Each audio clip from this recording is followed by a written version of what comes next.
Hey guys, James again for TFBTV. So I think this past Tuesday, I get a couple of these GL9s, the new Magpul magazines for the 9mm Glocks.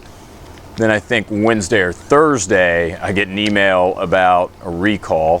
Fortunately, I was using mine in a Glock 17 and the recall had to do with the body geometry and the GL9 not being functional in the 19 and the 26. So I decided to take a couple of these out and give them a test run, see how they performed. We shot about a case of ammo through them, and we had no failures. So they seemed adequately reliable.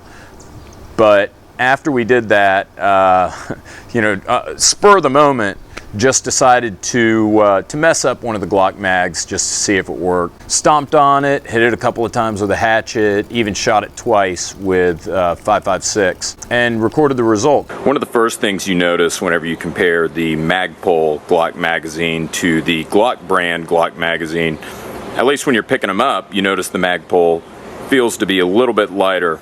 I think that's because the Magpul is an all polymer body, while the Glock is a metal-lined polymer body.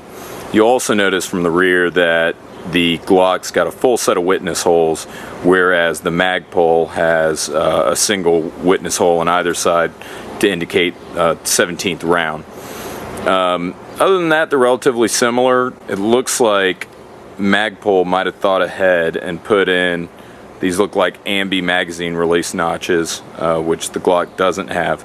But perhaps one of the major differences to me is if you guys have ever tried to remove a factory Glock magazine base plate, you know it's a bit of a pain in the ass, to be perfectly honest. Magpul, on the other hand, had the bright idea of making this so simple that you can really do it with a ballpoint pen. You just put a little pressure on the floor plate button, and then everything slides off and out. And it's a pretty straightforward process, whereas the Glock magazine, not only do you have to go through that step of applying pressure to a button in the floor plate, but then there are also these little notches that you can see on either side, these little wings that I think people have taken like butter knives and pried them off. All things being equal, the Magpul magazine being able to remove that easily is a huge advantage. So to test reliability, we took it out and shot about a case through it, and we had no problems. 100% reliable. So we decided to beat the mag up a little bit. I thought, it being a polymer body, the magazine could be cracked by stomping it against concrete, and it turns out I was completely wrong. We had a camping hatchet with us, and we took a few hacks at it. Pitch it. And then we shot it twice with 5.56.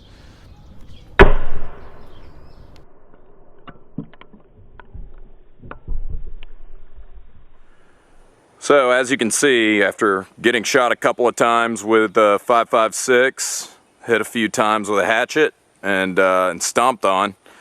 This mag's a little bit mangled, but let's see if the GL9 still works. It was a little bit difficult to get that last round in the mag, but let's see how we can get them out.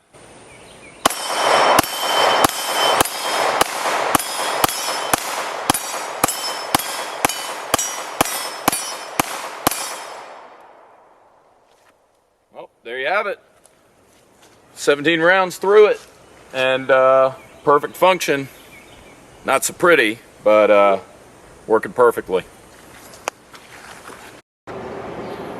And in case anybody wanted to see what the Magpul magazine looked like the morning after, you can see took a shot of 5.56 right around the base plate area, kind of cracked the lip on the base plate, made it hard to get back on, and then took a shot right through the body. A few scars from the hatchet, but I was actually surprised at how durable the Magpul magazine ended up being. I thought that it being an all plastic body, I really thought I was going to be able to stomp it against the concrete and make it shatter, but that didn't happen. So good for Magpul. They've got a good product here and they've got a good price on it. I think it's going to do pretty well. Thanks again for watching. Don't forget to subscribe, and I'll see you next time.